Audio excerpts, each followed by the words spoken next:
السلام علیکم ورحمۃ اللہ وبرکاتہ۔ الحمدللہ، آج کی اس ویڈیو میں ہم ایک نہایت اہم موضوع پر بات کرنے والے ہیں، اور وہ ہے تبلیغ جماعت میں اختلاف کس کی وجہ سے پیدا ہوا۔ تبلیغ جماعت ایک ایسی تحریک ہے جس کی بنیاد حضرت مولانا الیاس صاحب رحمۃ اللہ علیہ نے رکھی۔ اس کا مقصد صرف و صرف دین کی دعوت، ایمان کی حفاظت اور مسلمانوں کو نماز و سنت کی طرف متوجہ کرنا تھا۔ برسوں تک یہ کام پوری دنیا میں امن و محبت کے ساتھ چلتا رہا۔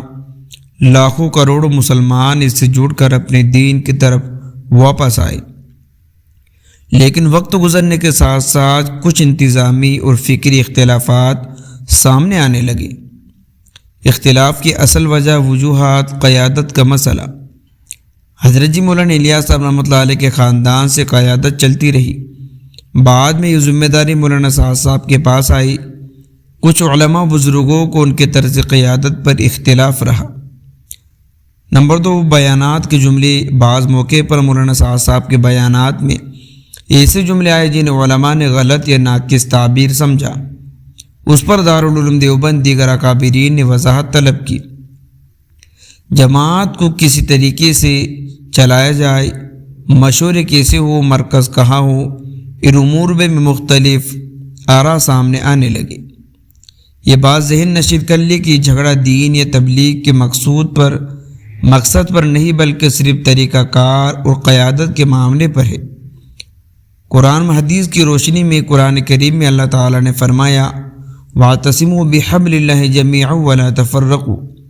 اللہ کی رسی کو سب مل کر مضبوطی سے تھام لو، تفرقہ میں نہ پڑو۔ یہ تعلیمات ہمیں یہ سبق دیتی ہے کہ اختلاف کو لڑائی، نفرت میں تبدیل نہ کیا جائے، بلکہ اصلاح اور خیر خواہی کے ساتھ اسے حل کیا جائے۔ آج امت کو سب سے زیادہ ضرورت اتحاد، یکجہی کی ہے۔ دشمن ہمارے اختلافات سے فائدہ اٹھا رہا ہے۔ ہمیں چاہیے کہ اکابر علماء کی رہنمائی میں جماعت اور دعوت کے مقصد کو قائم رکھتے ہوئے آگے بڑھے۔ تبلیغ جماعت میں اختلاف ایک حقیقت ہے، مگر یہ صرف انتظامی اور قیادت کے معاملات کی وجہ سے ہے۔ اصل مقصد یعنی لوگوں کو ایمان، نماز، سنت کی طرف بلانا آج بھی وہی ہے۔